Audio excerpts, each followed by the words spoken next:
So my talk today is on product market fit. And there's been a lot written about product market fit, so it's hard to add to the canon.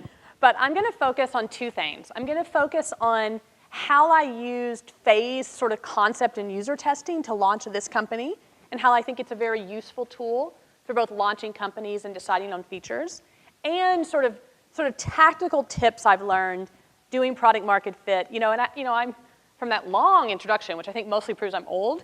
I've been doing product management for 20 plus years, and I think every time I get a little bit better at product market, I get MVP. But you can always, how low can you go, continues to be a goal.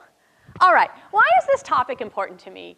This is my second startup that I started myself versus just being executive at, and I learned a few things in my last one. And probably the most profound thing I learned is that if people love your product, your life is much better. Now, this seems like a stupid and obvious statement, but it's incredibly true. To the extent people love your offering, it'll be easy to get users, it'll be easy to keep users, they'll tell other users. But finding a product people love isn't easy. It's not like you just have an idea and there you birth a product people love. It's actually quite a lot of work. And so in this company, I set a goal, let me see how close I can get to a product people love as early as I possibly can. And the second thing I realized is I also, and this is a little bit like second baby, second remodel, second startup, I wanted to prove to myself, I learned some interesting lessons. Could I do a better job on some of those this time? And so I'll talk you through some things I learned, good or bad. How I hope it's valuable to you. So people come to me a lot when they want to start companies. So many people want to have coffee. They have this idea and they want to start a company. And I found myself sort of telling them the same thing over and over again, which is how to go from an idea to action and how I did that process and a cheap way to do that. So one day, when you guys all potentially want to start companies, I hope this is helpful. I think it's also helpful when you're within a company and you're debating what to do next. I was talking to a founder recently, he's like, well, I could launch this hardware product, or I could launch this hardware product, and one's digital and one's mechanical, and what should I do? And he's having this big debate. I'm like, just try it. Don't think about it too long. So hopefully that will be helpful to you. But one big, big caveat, we are mid-story. People often come and tell you lessons from the pinnacle of success. They launched a company, they succeeded, and they will share wisdom. That is not where we're at. In the words of my creative director, we're 1 second old. We might be in the second chapter of this novel, so I'm hoping to sort of tell you the story of how we got here, with its warts and all, and hopefully you'll take away something useful from that. All right, so part one, I've divided this into two parts. Part one is all about how can you do really phase concept and user testing to figure out if an idea is good. And part two is how fast and cheap can you start a product? So the goal of a concept testing is, can I tell if an idea is good? So this actually comes back from a very personal story. So I started Citrus Lane, which was a subscription box company for parents, early in the subscription cycle. And I just barreled into it with lots of excitement and naivety. I'm like, this is a great idea. Let's raise some money and go. And it worked out. But I wouldn't say, I did a little user research, what I'll tell you about, but I was just kind of barreled ahead. Coming into this company, my company had been bought. I'd taken a little bit of time off, and I was swirling with ideas. I had 6 or 7, and Aaron in the audience, who was my engineer for my old company, now my new, he remembers this phase. Swirling in ideas, swirling, and I was thinking, I was doing research, and I was swirling. I couldn't figure out what to do. So I had this insight, and that insight was well, let me stop swirling, let me go get some data. And so what I did is I decided well, at Citrus Lane, the way we did marketing is we put ads on Facebook. Let me just see if that's a way to get data. So I took 8, 12 concepts. I just made ads, and ads are really simple. All ads are is a compelling image and approximately 2 lines of text about what your idea is. That's it. You can't chit-chat about it. It's 2 lines of text. So I put the ads up, and I just said, well, what will happen? What do people think?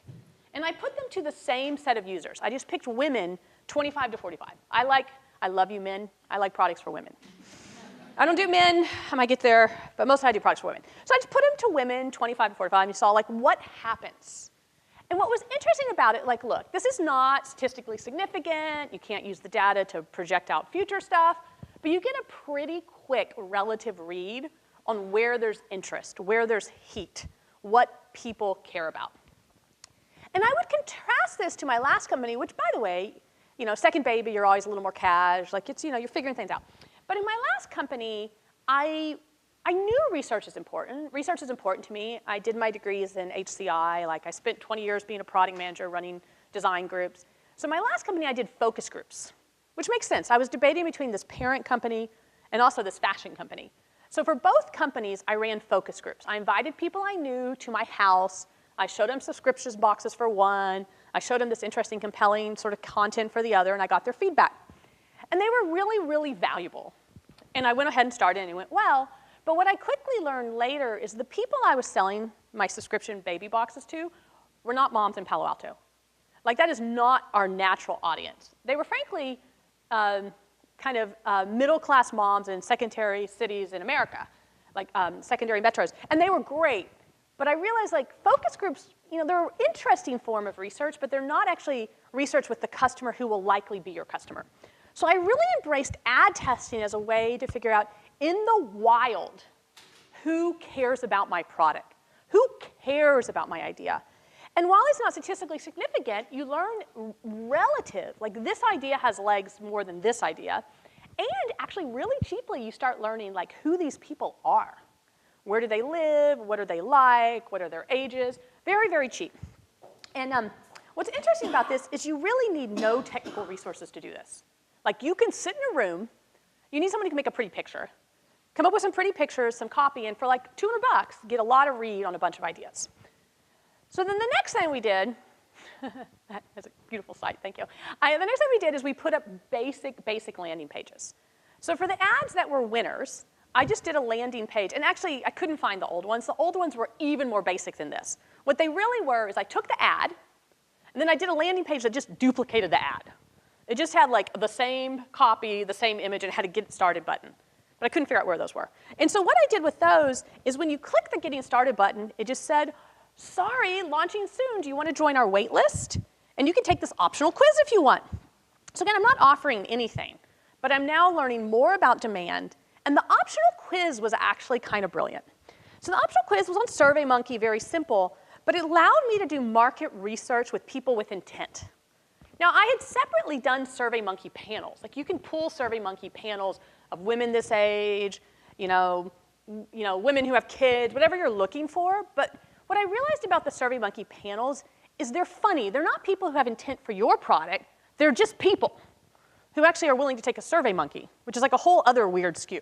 So, like, seriously, who has time for that? But these people actually, for instance, one that worked really well is I was testing plus-size fashion. And like at the end, I'm like, wait list, you can't have it, but here's a quiz, and you can tell me about your needs. Oh my God, the level of content people would share because they cared. So really, really cheap way to get qual feedback from people who actually have intent in your area. And notice up to this point, I was lucky. I did have my front-end engineer helping me with this, but this is way below what he normally does. Like, you can do these by having like someone from Upwork just post a web page for you. There's no real logic yet, right? So then the next thing I did is I'm like, oh, we're kind of onto something. Like, this thing has legs. We're fishing in a good pond. So then the next thing I do, no product has actually been built here. Then I decide, well, I'm going to now do landing pages with different variations of my offering. So I'm going to show a freestyling. I'm going to show a concierge closet redo. I'm going to show a bunch of different versions of my product, like both the offering and price. And again, like when you click yes, get started, you just go to a wait list. But all I'm doing is just quite cheaply seeing like where is their resonance. And so for instance, if you had a hardware product, which is obviously very, very expensive to build, you could very easily put up different products with pretty pictures of them and prices and see which one people wanted. Or if you were doing a CPG product, you put up really pretty pictures of the packaging. You haven't built anything, and see which people want. Do they prefer nail polish or makeup or hair or skincare or whatever? You just try different things. Again, very cheap, and then you keep getting reads on what matters. And then now I'm actually doing a tiny bit more work. So I'm actually going to have a sign up. And obviously the way you do a real sign up is you code pretty pages, they're graphically compelling. I'm like, screw that, we're just gonna use SurveyMonkey. We're just gonna put up a sign up, and I'm gonna ask all the questions in the quiz, and at the end, Survey's gonna send me an email and say you have a new customer. So the benefit of this is you put someone through an actual sign up, and you can mix in questions that like normally would look like they go in a sign up, and you can mix in fascinating qual you want. Like, where else do you shop? Who are your competitors? What are your needs? So again, you're using ads to drive sort of market research on your behalf. So this is the stuff I did before there was like anything. There is nothing now. Like, it is me and and Aaron helped me put up simple ads in landing pages. Like, we offer nothing. But we've actually had like hundreds of users go through and tell us things, which is interesting. And I would argue up until here, I don't do B2B. Well, I did a long time ago. B2B, you can't do this. But for consumer products, you can actually test almost any consumer product up to this point, because you have offered nothing other than a picture of your product and a description of the product. And you get users to really engage for a super, super low price. But then I decided, okay, well, I'm actually going to go try it. And the reason I went to try it, it's funny, people ask me, well, did you go? So I ended up running the service for 3 or 4 months, just bootstrapping and running it. And people ask me, oh, did you run the service because you wanted good stats to raise money? And my answer is, God, no. Actually, I ran the service to prove it to myself. And this may be the second time founder thing, where you know how hard it is, and you know like how many things have to work for a business to be good. But I'm like, all right, there's clearly demand for this, but I need to know if the business is going to be good. So what I did is I stepped back and I sat down with my investment committee, that would be my husband, and I basically, he has to work hard in our marriage. And I basically said, in order for this to be a good business, what has to be true? So I said, like, what do I need to believe I have a real business? So I laid it all out, and then I said, well, what's the absolute bare minimum I could do to show it? And that's what I did. So I continued to do ads. I put up the same yellow landing page you saw before, and it's fine, $200, done by Russian from Upwork, glory, and then started acquiring users. So every Monday, I would acquire like 20 or 30 users, and then I hired some contract stylists, and I just like hamsters and like little spinny wheels, matched them to their stylist, did it all by email, like no system, no logistics. I mean, I just had ads to a landing page, serviced them for the week, did it all by email, and most importantly, talked to every client. So after they went through the process, I rigorously got them on the phone and talked to them. And I learned a ton. And actually, I learned the business had a lot of good legs, and it had a lot of stats and a lot of stuff that made me feel very confident. So that is sort of the end of the phase concept testing. And what I learned about it, and it's funny, this is not what I did the first time.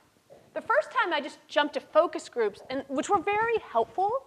But this time, I took a much more, like, I want to search the ocean of who could possibly be interested and see how they resonate. So a very data-led, but actually remarkably cheap, because it was really just images and simple landing pages until I decided to start offering the service.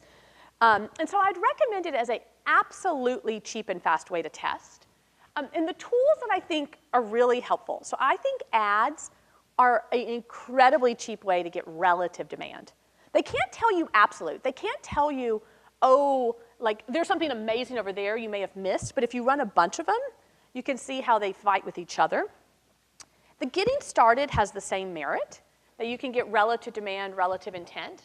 You can use quizzes, both a sign-up quiz or sort of an optional quiz, to soak down a ton of market, like qualitative need research, but most importantly from users who actually showed some level of interest in your offering.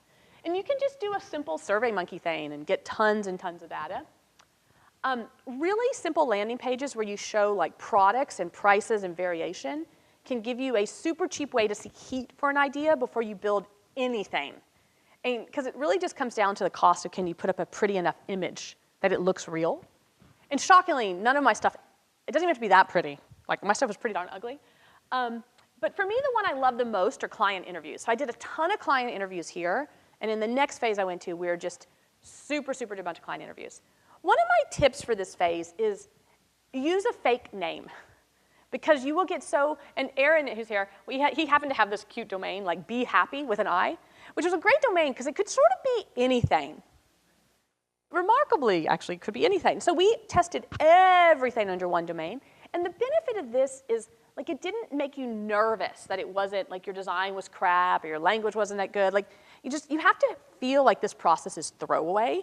And if you do it within your own company, I would even suggest doing the same. Like, I wouldn't necessarily under your own brand name. Like, say you're doing feature extensions, I wouldn't do it necessarily under your own brand name. Your risk of worrying under your own brand name is just so high.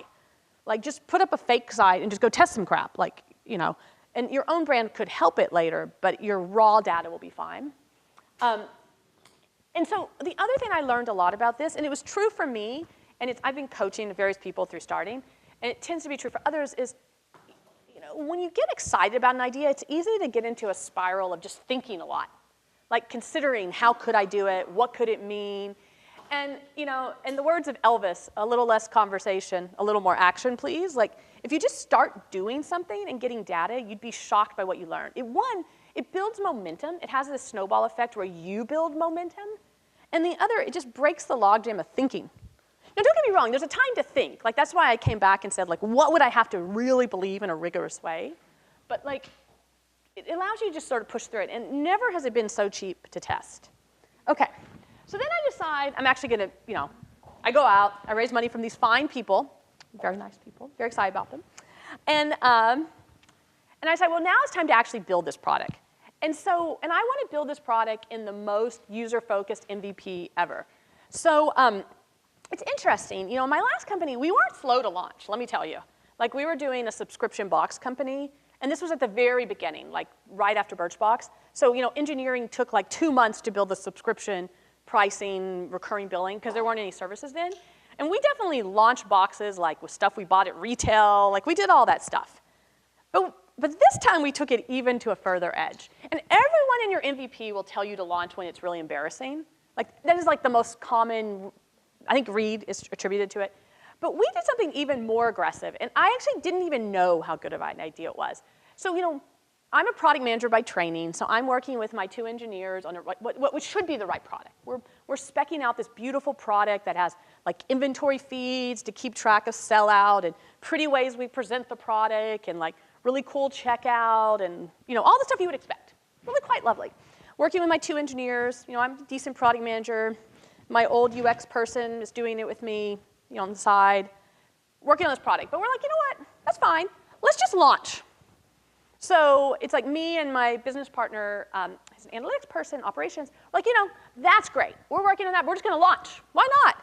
So we find this like crazy little tech system. Clearly could not pass anybody's view of something that could handle any system level stuff. We're like, you know, let's throw it up and let's launch. So we actually launch after a month of being in business. And this is like my engineering team, there's very little my engineering team is doing for this launch. Like, because we're off building our real product, we just throw up this kind of crazy third-party tech system. We didn't go figure out who's the right person to use. You know, throw it up, and we start servicing customers. So we take this alpha, we start servicing customers. Our stylists are just searching the web, cutting little really, copying little pictures in the browser, clipping them back into the text messaging. I mean, really, there is no technology going on here at all. It's all pure stuff. So we run this for 2 months, and we interview all the customers. And so at the time, you know, we're building our beautiful product. We're interviewing all our customers. And interviewing was a total goldmine. I know I've said this before, and I'll say it again. You know, we made a big point to interview almost every client who went through. And we probably ended up interviewing 60, 70 clients in this experience. And we learned so much. And it wasn't like I gave it to someone junior in my team to interview. Like, I interviewed most of them, right? And I asked them very simple questions. What do you like? What do you don't like? Would you use it again? How would you use it? Would you refer? How would you refer? How would you describe it? What are other competition you use? How do you think about it? We learned so much about what the system meant to them. And then what's fast, and so we got so much out of this. You know, and this was, again, one of my lessons from my old company. My last company, we were actually very good at user feedback. When we would send a box, something like 40% of everyone who got the box would take a feedback survey with like 10 questions. But we got there later in our life. Like, it was clear how valuable that feedback was, but we got to that when we were a little more mature. Like, we were a year in before we started being robust about feedback. So on this one, I wanted to do feedback really early. So, but what I would say, which is interesting about these, is both these things end up being really good. I'm not sure I was smart enough at the time to realize how good they were, because sometimes early and simple sometimes wins. So what's funny is, so we built this alpha, like we didn't even build it. We just threw up this random software and started servicing clients in this kind of like weird screenshotty way, interviewing them. And then we launched what we thought was our beta, and it was our beta, which was beautiful and worked really well. And we actually it started working less well than our alpha, which was fascinating because we learned that there was something about it that was different in the alpha. Even though the alpha was all hacky, it had a high conversational element. So now, the best obvious answer is you put the best of the two together and you figure it out.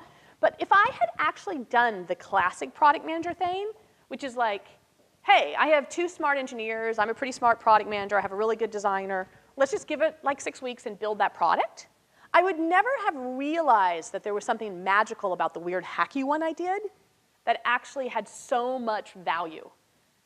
So I'll tell you another example. So I'm both proud of it and slightly embarrassed.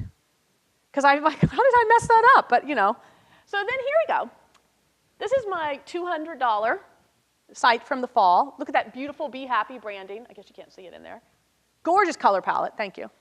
$200. And then we hired a real designer. We did all this research on the name Allume. It means to light up in French. I understand it's a little hard to say. OK, so we did all this research, real designer, new fonts. The site's very pretty. It goes on for a while. So we launched the site. Which one do you think converts better? The freaking ugly yellow one converts better. And I was like, wah, wah, wah, wah. And so, of course, I'm a little embarrassed by this, but it was fascinating. And I think, one is the picture, I'll tell you. The girl in the white shirt converts better than the girl in the peach shirt. And there's other things about the site. And so again, it was this funny example where the stupid, dumb thing I did actually was better than the more thoughtful. Which I hope is not going to caustically a trend because, you know, it has its own issues. But what was interesting is doing the stupid, dumb, obvious thing that was fast keeps paying off. So it was just a really interesting lesson. And I think if I hadn't done it, I wouldn't know. So the truth is, if I hadn't run the stupid, ugly site in the fall, I wouldn't actually have realized the other site didn't convert as well. Or if I hadn't run the alpha, which is this hacky, take screenshots, like 0 tools, I wouldn't have actually realized that the secret was the interaction. So it's not just ship early. It's like just force yourself to be on the edge of it. OK, so Veneer and Hamster. So what I mean by Veneer is looks pretty. Lots of people are running around in the back. And you know, so it's easy to say, like what? Like we're like 2 seconds old. Sure, launch random crap. Doesn't need a back end. You don't need any process. Just roll with it. But what I would say is you can apply that learning going forward. And you know, here's an example at Allume, which again is still, we're like pretty young. But we realized that people loved the text consult, but it was annoying to schedule them. So we're like, well, let's just try a scheduling feature. So my head of operations was like, let's try a scheduling feature. And then, you know, trained product manager that I am, you know, I've run 100-person product manager teams. I'm like, well, obviously, if you're going to run a scheduling feature, you need like some allocation in the back end. Like, and her point, very wisely, was like, let's just run it for a week or 2 and see if it's a problem, you know? And we did. We launched this bad boy in like 24 hours. There's no back end. I mean, it just sticks something, you know, it doesn't do any allocation. And people love it. Clients love it. The stylists love it. Come to find out, it's a winner. And so now we obviously, as predicted, Tara's come back and be like, oh, we could use some allocation. Yes, you could. But you know, the point is, I could have built allocation, or I could just ship it and see if it works, and it worked. An even better example, but I couldn't find the picture for it, is so we're at Citrus Lane, which is, again, we ship like, we're shipping these baby boxes every month, very cute. So, and we knew our clients, and they're mystery boxes, like you get a box you don't know what's going to be based on the age and stage of your kid. And we knew our clients would like the ability to customize something about it. But if you imagine, customizing is a pretty hard feature. We're shipping 40,000 boxes a month. There's a big warehouse. There's like buy, purchasing behavior. There's like allocation. And so we know they want customization, but it's kind of a formidable task. Like we're not a baby. We're, you know, there's like 40, 50,000 boxes going on. It's like a thing. So then my head of operations, who's a brilliant person, she comes to me and she says, Mauria, I've realized something. I've realized that all the 18 to 24-month boxes, they're identical except for the key item has a different pattern. The baby box, like there was like a bumblebee and a ladybug, very cute. So she comes to me and she's like, I have packed like 10,000 of these, but I have like equal parts of different patterns. We should try customization. So what we did is there was like no real logic. Like we put up a beautiful UI, because we did at that point have quite beautiful visuals. Beautiful UI where users could pick.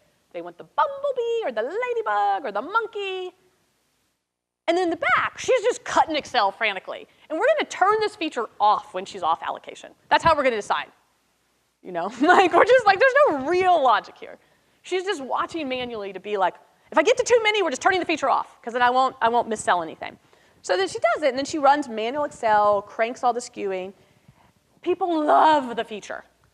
Like 50% of people log in to customize. The other people who don't in the community are so excited. And then like people are overjoyed. And come to find out, it's a brilliant feature, because everyone who customizes, we quickly learn we can put something at the end of customization to sell them something else. They love the feature. And and so what I'd say about this is a great example of like the real feature was actually expensive, but by doing this sort of cheap Veneer and Hamsters, we learned that it was actually magic in a bottle, and we should have stopped the roadmap and built it. So tip 4, which we just did at our own company, I did our last one. So tip 5, minimize variables. And this is an interesting one. This is obvious, but it's hard to remember in practice. And I'll give you 2 examples. So we have this styling service. People really like it. It's going really well. So here's a good example. And part of it is we cut deals with brands on the other side to give us a commission. So there was one brand retailer that our stylists loved to use. They had great product. It works really well in our tool. They have great free shipping, free returns. And then like that retailer, somewhere low in their system, cuts us off for some sort of flagged reason. Nothing particularly important, but they cut us off. It's definitely something I can deal with. I can go later, cut a BD deal with them, et cetera. But then I had this moment, I'm like, well, okay, well, if they cut us off, let's stop using them. We're not getting paid. Other people are paying us. Let's stop using them. So I do this for a few weeks, and I'm like, what is wrong with me? Why did I do that? Like, my #1 goal right now is delivering a first-time experience that clients love.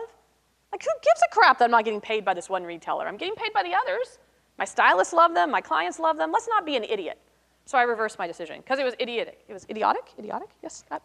Another example, which is less being dumb and it's more just being rigorous, is, for e-commerce businesses to work, a lot of things need to work.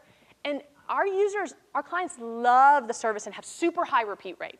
They use it again. But we're not really doing anything to encourage the repeat. For instance, we're not doing something as simple as reaching out and asking if they want to repeat, because we're focused on the first-time client experience. And it's funny, like a lot of my friends and my lovely board member, they're like, why aren't you doing repeat? And the truth is, the business, repeat is so fundamental to it being a great business, but it's not fundamental to what I'm testing right now. So there's a little bit like you have to say no to some things to say yes to your main focus. All right. Tip 6, give the process time. So this is another bit of a lesson from my last company. In my last company, we did do a very good MVP. We were in market in 2 months, right? But we were in market in 2 months, and we turned on the machine, right? And it's a little hard because we had inventory. We turned on the machine of like the warehouse, fulfillment. We turned on the machine of marketing acquisition. And once you turn on the machine, you are on the machine. Like you are on the treadmill. And the secret of a treadmill is run fast enough you don't fly out the back. It's mostly where I run the road. But this time I wanted to be careful, because once you get, it's actually very easy to scale the rest of the company. Scaling marketing, not that hard. Scaling BD, fairly trivial. But what's really hard is making sure you get the core product as amazing as possible. So the thing that has been, for me, is just letting that process have time. And for me, that's hard because I love to be fast and aggressive. So making sure that I keep it slow, I don't scale out the other functions as aggressively, I keep burn low and keep focused on, have I delivered the maximum user experience I can? And another part of it is I ran a big kind of analytics organization, and my business partner ran a big analytics organization. Like, in some ways, this is not the time for analytics, which is interesting. There is a time in e-commerce company, like I ran the eBay site. Like, we moved conversion by a lot by doing a bunch of very specific things. But this is not where I'm at now. And remembering that I'm not in an optimization mode, I'm searching for big hills. So it's actually just a fun process. So for me, one of the biggest parts of MVP is being willing to let it come at the pace it's going to come and not rush it. Like, do your product fast, but make you think slowly. So what I would say is, we are, again, very mid-story. This was, in essence, the story of the concept testing to decide to build the business, bootstrap it in our early product discoveries. We have a long way to go in the story, and we serve women, not men right now, but if you want to try it out, here's our URL. You can send me feedback. I'll interview you. I'm a very good interviewer. At the end, you'll refer 10 people. I can almost guarantee you. But we'd love your feedback, and now I wanted to open it up to questions. And you'll make me sad if you don't ask any, so. Yes? How definitive were your results from running the ad tests? Particularly across ideas. Yeah, you have to. They were pretty definitive. Again, the issue with it is you never know if you're on a small hill and you're missing a big one. Do you know what I mean? But by showing a range of ideas, I actually got pretty, you could easily see like really clear winners, really clear duds in the sort of middle. Now, you couldn't tell the difference between the winners. Does that make sense? But it clearly kicked out the duds and the middles. And so what I would suggest when you do the ad test, even if you're focused on one idea you like, try to run some not exactly the same ideas in parallel so that you can get a sense of where on the mountain you actually are. But it's actually amazing how they group, actually, into heat. Yeah. Yeah. What if you launched your beta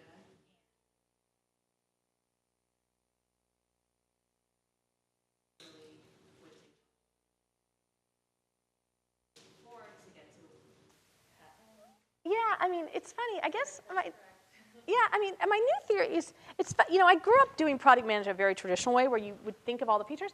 I mean, now I actually would just start and say, like, what is the absolute bare minimum that I could service anyone? Does that make sense? Like, almost in a non-feature-led way. Like, what is the absolute tiniest minimum to let me learn? And it's tricky. Like, obviously, we're a company that has an offering that's like web stuff and service. We don't build, like my last company, we shipped physical goods. We don't build hardware. We don't build like consumer packaged goods. But even if I were to do those, I would think like, what is the minimum edge to learn about it, to put it in people's hands? Yeah? Can we just give you a mic so people can hear? All right. So how would you suggest that someone that's more, or a company that's more B2B to go through that first phase? That's a great question. Let me see if my answers are any good. So I did think about starting a B2B company because I'm not actually that fashionable, but I've spent a lot of time in fashion. Like I ran the categories at eBay and I sit on the board of a fashion brand. So I actually went out and interviewed 50 heads of e-commerce and merchandising at fashion brands to see if the idea would have resonance. So in essence, I tried to sell. That's what I tried to sell a product before I had it.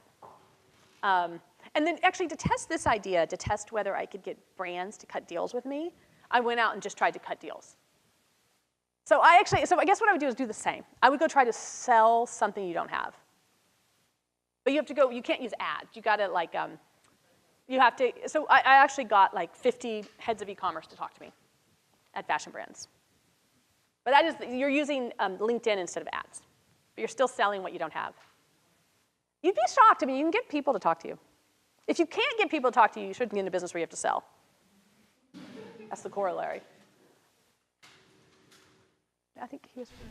So in this phase right now, where you're thinking slow and looking for big bills, where do you pull your insights if you're not pulling from like your analytics and data? Like, how do you go through your think slow process? So we do a lot of analytics and data. So our number one, we spend a lot of time on insights. So we interview as many customers as we can, but then I take the qual and then I actually code the qual. We're really analytical. I'm really analytical, my business partner is really analytical. So we do all the interviews and then we actually code out all the qual. And then we actually did this fascinating exercise recently where we took like 150 clients and we coded all sorts of characteristics about them. Like, where do they live? How old are they? How much did they engage in the quiz? Which price point are they in? Which style are they in? How long before they got the looks? Like, who was their stylist? Like, what time of day did they engage? Like, we coded out maybe like 100 variables and then looked for like what was material or not. So there's still a lot of quant, but what I try to do is harvest the insights of the clients I have. Like I try to make sure like the reason I have the client is to harvest as much knowledge as I can from it. Does that make sense? And then just take big swings at bat. Like once you have an instinct something matters, what I mean more is don't be so A/B testy. Like, does that make sense? Later, there's a time for really rigorous A/B, and trust me, I've done a lot of rigorous A/B in my life, but like, at this stage, we're just not there. So we harvest the insights and then take a big swing at bat, because you can always then later pull back what was material as opposed to test into it, if that makes sense. Yes? You have all this call data, so how do you harvest it, or how are you analyzing Mm-hmm. all the Yeah. So what I do is, one, I just keep a long Google Doc of every client interview. And one thing I do in interviews, and I was a debater in high school, and you're really good at like writing every word. So I actually, as I do most on the phone, I actually type every word they say, because I'm very interested in the words they actually use. But then I go back in and I actually just do spreadsheets where I actually manually code. Like I assume there are tools for this where you can, I'm sure there are. But I'm not actually doing that. I'm actually manually going in and coding. Like how many clients like this, dislike this, how many clients brought up this, didn't bring up this, because I don't need that. The statistics don't have to be perfect. Manually coding has a margin of error, but it's pretty reasonable. And then I organize it such that I can have the takeaway I can share with other people. Yeah. But you need a lot of them. Yeah, all the way from themes. Like one of my favorite questions to ask is, how would you describe the service? And then I like use that, for instance, for my marketing homepage. Like I did a whole sheet just for them. I mean, the customer feedback doc at this point is like 300 pages. It is not something, I think, I'm pretty sure only I've read the whole thing, but I've read it 5 times. So, but then for the marketing people, I pulled out like, here's what people actually say about the service. Then I coded the number of times people reference this or that, and the summary of the benefits people say are this. Yeah. So I both am interested in the actual words, because you can steal words. Like they call it something, you can steal those words, and then I code out how often they like a feature, they don't like a feature, how often they think these are the benefits or these are the negatives, et cetera. Yes, sir? To what extent do you think competition, an MVP? When you're doing what? When we are doing an MVP, to what extent should we look at our competition? I mean, it's a great question. So I look at competition when evaluating whether it's a good business. Like, how do I think about the competitive landscape? Are they formidable competitors? Is there room? But once I start building, I think your own competition is usually yourself. So I ask clients who've used other services, like what they think, what they've considered, what they like about it, what they don't. So I use it, I do ask my customers about us vis-a-vis the competition to understand, like, one, what messaging, what features should I pop. But once I'm building, I'm actually very unfocused on the competition. It just doesn't, I find there's very little to be gained by thinking about the competition once you're in this heat of actually building a company. I mean, I think about it before starting. Like, I think about it when I'm evaluating, is it a good enough business? Do my metrics, can I stand up to it? But I don't spend a ton of time thinking about it on a general basis, actually. Yes, sir? Do you have examples at the Veneer Hamster stage of stuff you've killed off that customers don't well to, or that ideas at that stage? Yeah. So at Citrus Lane, we were having this whole debate about what kind. So we had sort of standardized on a box that was like a $30 a month box, and we were sort of debating, like, would it be useful to have it? But some of our customers adored us. Like, would it be helpful to have a deluxe box? And then, like, would it be helpful to have like a cheaper box? So we actually just put up a test that we sold like, we didn't particularly have these boxes, or maybe, actually I think we were far enough along. This is the whole point, we used our own name, so I think we made ops go deal with all this crap we created. I think we did. But we actually just put up an offering for a deluxe box, and an offering for a regular box, and an offering for like a $13 box. And we just ran it for a few weeks to see what people would come up with no real, and then I think we just made, the ops director was very impressive in my last company, scrambled to go figure out how to fulfill that demand. But then we realized they weren't, that they weren't worth doing. Like, they had decent demand, but then we just killed them. Yeah. Yes, sir?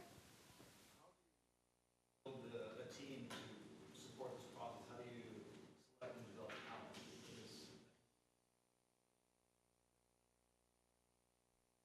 That's a great question. I stole a lot of people from my last company, which was very successful for me, but how do we, very, very successful. How do you do this? That's a great question. I don't know if I've given it a lot of thought. I mean, one is I try to be really clear on what our number one goal is. And I can sometimes mess this up, which is why I have to say it a lot, even to myself. Like this is what we're focused on, and everything else can slide. So even when I'm like, oh, we're doing this test, could this test actually be effective at scale? I'm like, no, I'm not thinking about that now. Like making sure we narrow our aperture to be really small. And then I think pushing to ship. I mean, it is so hard to ship in life. There's a gazillion reasons generally not to ship. Like we were even in a meeting like last week where like we were working on this dashboard. That was a great tool. We've built a lot of time, and then we were working on some new feature related to count. I'm like, let's just ship it. Like, tell me what stands between us shipping this in 4 days. That's all I want to know. So I actually think for me, it's often keep really focused on the goal and be willing to let the goals around it really not matter, like really and truly not matter, and then like strongly biased to ship, like aggressively biased to ship. Yeah? Can I take that just really quick? How many, if you go through your steps, how many of those steps require more than just you? Yeah, and I was like, I did actually have my engineer help me, but this was not stuff you needed a real engineer to do. I mean, I could have the ads, you don't need, I mean, and let's allow us to use Upwork, right? Yep. You know, if you, with just Upwork, to have someone do pretty little pictures for you or simple little landing pages, you can do ads, you can do landing pages, you could probably get them to hook up a SurveyMonkey. Well, you could sure do it as an optional link, and then you can even do like more than one test variant. Like you can do basically everything for probably, I think you could actually, for a consumer offering, for like $1,000, you could test a bunch of ads, a bunch of landing pages, a bunch of prices, and like get a ton of read. You know, which is in essence what I generally tell people when they're debating. Like, should I do this? Should I not do this? I'm like, you're not willing to spend $1,000 in like a couple weeks to test it, honey, you don't want to do it. You know, like. Yes, sir? Citrus Lane. 2 hours. On the Feedback. boxes, yeah.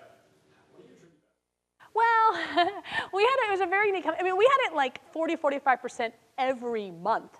They took this 12 times a year, and it was like question by question, what do they think about their box? You know, we actually came up with something really marvelous at Citrus Lane, and it'd be interesting to see if we can pull it off again. So we had 2 things I attribute it to. One is we really, really, really listened. If they told us they loved something about our box or didn't, we reflected back to the community. We heard you, you love this, we'll do more of this, or oh my God, we're so sorry we messed this up, we won't do it again. Like, so one, we actually took the feedback and very actively shared back our learnings and used it. So the one thing about feedback is people want to feel like you're doing something with it, and we did. The other thing we did at Citrus Lane, which was amazing, is we created, I'm not even sure we created it, but we had this insanely passionate community of moms where every time the boxes would come out, there were all these moms who would pose their kid with the box or the products and take pictures and post them into Facebook. So I mean, it was just a huge, vibrant community that would discuss the product. So it was an amazing brand to create, and it was very clear the brand was theirs, not ours, and that was always clear. And they believed it was their brand, and we acted like it was their brand. And for that, we got a lot of feedback because I think they believed it was their job to give us feedback, and it was our job to shepherd it and do what they, and we took that very seriously. There was an incredible amount of feedback. Yes, ma'am. So you talked about working on a landing page and sort of getting Yes. understanding what the demand is. I'm curious what that there was enough demand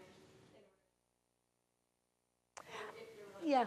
like Yeah. So I decided pretty quickly there was really huge amounts of demand. And you can, in essence, figure that out on a CAC basis. Like if you can serve an ad, get someone to completely sign up and do it, it's all relative to the price point of your product, what you should be willing to pay for CAC. But I could consistently get people to go through an entire quiz that was like really long for like single digits dollars and like with no optimization of any form. And it was pretty clear, like demand wasn't going to be my problem pretty quickly. Yeah. It's harder if you have a more expensive product. You have to, but you can figure it out. Like you can, your CAC should be something you can bake back. You can figure out if it's a CAC that's in play for you. Yeah, and the ad thing is not without its faults. Don't get me wrong. Like Facebook subscale does not tell you what Facebook will look like at scale. Does that make sense? So it doesn't. You shouldn't over rely on it on CAC, because Facebook and Instagram will be quite nice to you at low spend, very pleasant. But you can, if you run it against other things, like you can see which ones just grab more people. Yeah, yeah. But you can't take the money to the bank because they will penalize you as you get bigger. Yeah. I have a product that potentially has several ways to monetize it. Mm-hmm. Oh, that's a good question.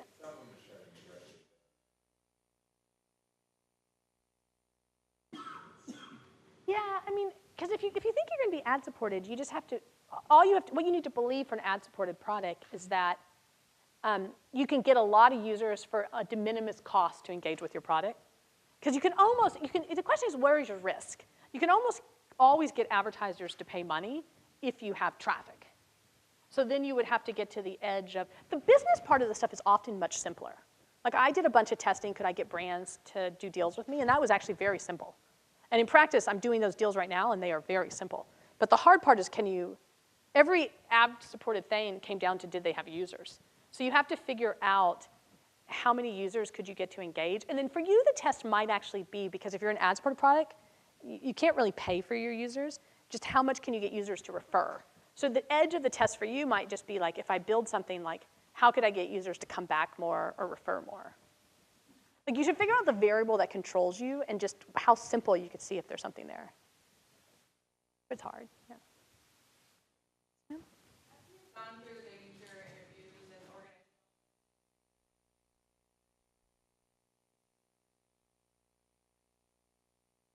Yeah, so what I do is for specific use cases like marketing, I gave them a summary of it, which is like how people said how they described the service, and then I gave them an analysis of like what people saw as the core benefits, the secondary benefits, the open questions, et cetera. For engineering, we more look at it from like what people are saying about the features. And then for the business overall, I just share, so for instance, for my board, I wrote up, like, here's what I think I've learned, here's what I'm gonna do, and I just share it with my whole company. So my general view on company sharing is I actually use my board meetings as a way to be reflective, because you're gonna have to be reflective anyway. You might as well take an opportunity to sit back and organize your thoughts. And then on all my companies, I've always shared all my board material with my company. Because if you think about it, as CEO, you go to all the effort to organize your thoughts, you might as well share it. And so I classically share all my material except for comp. Yeah. Yes, sir? Right amount of time to go from the initial pathways to From initial what? where you put the ads to the point where you start to ship. How right amount of time?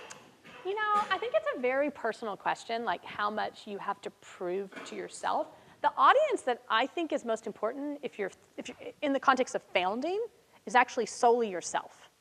Like getting other people to give you money, while interesting, I actually rely on that much less for validation. So for me, I actually think I was slower than a lot of people would have been. Like I actually spent 4 months testing it, but it's because I wanted to prove to myself that all the mechanisms of the business were gonna make sense. I think many people could have done that much faster.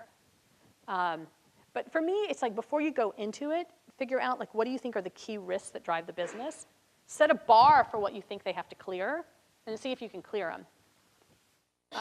But I think I was probably slower than necessary, is my guess.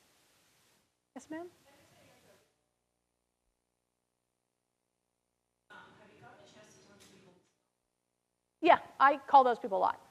Yeah, no, so the secret is you want to call everyone in your funnel. You want to call your lovers, and you want to call the people who are dissatisfied, and you want to call the people who drop out.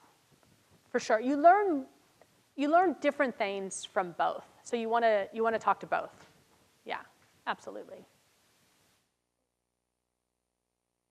Yes, sir? So after you ship and after you launch, what of your approach can you apply going forward? Well, I think you can, after you do it? I mean, I think you just do it every time you want to do something new. Like, if you want to offer, like, a new product, you just try it. Like, you just put it up and see if people will like it, basically. And so for instance, you know, there's someone who, sits in our office, and he was suggesting, he's like, he has this product, and he was thinking about building this other product, and he was sort of debating it. I'm like, well, you have a beautiful site. Why don't you just come up with a picture of the other product you're considering? Don't build it. Just come up with a really pretty picture, put a price, and like see if anyone will buy it. You know, like don't, like I would do the same. Like I would put up an offering, or it's like in Citrus Lane where we put up the other boxes. We weren't exactly sure how to fulfill them. The benefit is once you are a running service, you can make a choice depending on how hacky you want to be. If you want to be super hacky, you can do it on your own, on a different brand. But if you don't want to be that hacky, you actually have a beautiful site, you have traffic, you have an email list, you can just drive people to your own site and see if they would be interested in your other offerings, because you don't have to deliver it right away. Yeah. Awesome. Oh, sorry. One was just a clarifying question. When you were doing the ad testing, did you just have them click on it and go up to the wait list? Yeah, so what I did for the very first one is I just did a page that was an exact replica of the ad, like an exact replica. Like if this was the picture and this was the headline, I just did a page that was like the picture and a headline. And I just measured, did they click to the page?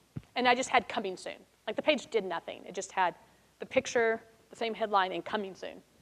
Because you do need a place for the ad to click to. It has to go somewhere for them to measure. Yeah? Have you dealt with misaligned expectations? So if you put up a product on the page with a price, but then like maybe can't ship it or deliver it, do like customers come back to you and be like, hey, now yeah, so this is the question I'm surprised no one asked yet. This is always the hesitation on this. And it's funny, the last question comes up with it. I mean, even Aaron, we were putting this up, he was like, what do you mean? We're going to have people sign up and we're not going to give them anything? I'm like, yes. They're going to sign up and we're not going to give them anything. He was like very nervous about it. It's fair, he was. And yes, it's weird. Yes, you could upset some people. Yes. But before you were a real company, it doesn't matter. That's point one. Right? I mean, I don't mean to sound mean. Like, yes, you could have made someone's day that you have this really beautiful ad and this gorgeous product, and they can't have it. But, you know, is what it is. If you're your own company and you put up a gorgeous product on your own site that you haven't yet built, then you gotta be flying by the seat of your pants. And the secret, though, is usually just give them more than they ask for and you'll be fine. So what we actually did with Citrus Lane and the $12 boxes, we realized we ran the test for a while, we had some people sign up for 3-month packages, and we just sent them the $30 box. Those people were fine. You know, so, you see what I mean? Like you can just give them something else. Like there's lots of ways to make people happy without doing the operational stuff correctly. But yeah, you have to accept that you're going to sell them something you don't have. Just like if you go run BD conference, if you go trying to figure out if you have a good B2B business, that one they know you don't have it yet, but you got to be selling in advance to see if what you have has value. Yeah. Yes. I'm interested about your customer interviews, and you said that's sort of the secret sauce. Yeah. One, how you get them to talk to you. Yeah. And the second is, if you ask them one question, what would it be? So how you get to talk to is interesting. Because remember, in the fall, I used this fake name that wasn't at all attributed to me. But what didn't work, I'll tell you, for instance, emailing them from the Be Happy domain didn't work. Because that domain has no domain credibility, whatever that word is.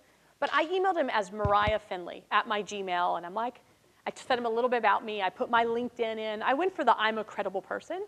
And I actually got a very kind of the hi, I'm founding this. I really care about feedback. It would mean so much to me. Here's a little bit of background on me so you don't know I'm not a weird person.